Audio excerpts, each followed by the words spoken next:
we didn't start in healthcare. I don't come from a healthcare background. I previously started a brand of auto parts. So I manufactured auto parts in Taiwan and China and, follow the typical auto parts to healthcare pipeline as many vendors do. And in building that business, I sold to O'Reilly Auto Parts and Amazon and these different retailers.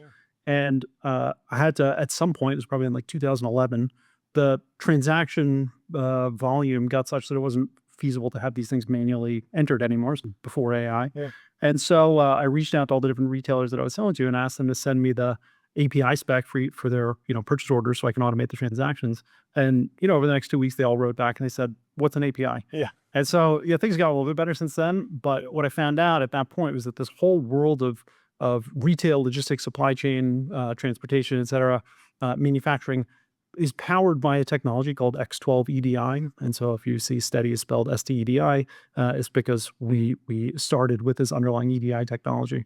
And, long story short, I got so frustrated with the various EDI systems that were out there. So like, look, what I want to do is I want to receive purchase orders in. I want to get them into NetSuite. I want to have those automatically sent to a warehouse. I want the warehouse to ship the order. I want the transaction to come back. I want when things come in via Flexport, I want those things to, get automatically pushed into my system. This can't be that hard. Kind of famous last words.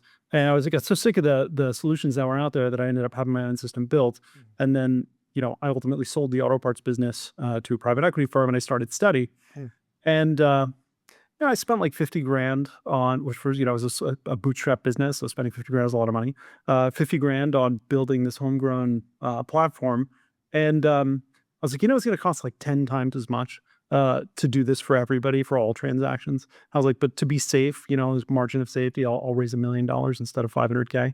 And, now we've raised $142 million total. And I think we still have more to do. It's gong time. It's gong time. There we go.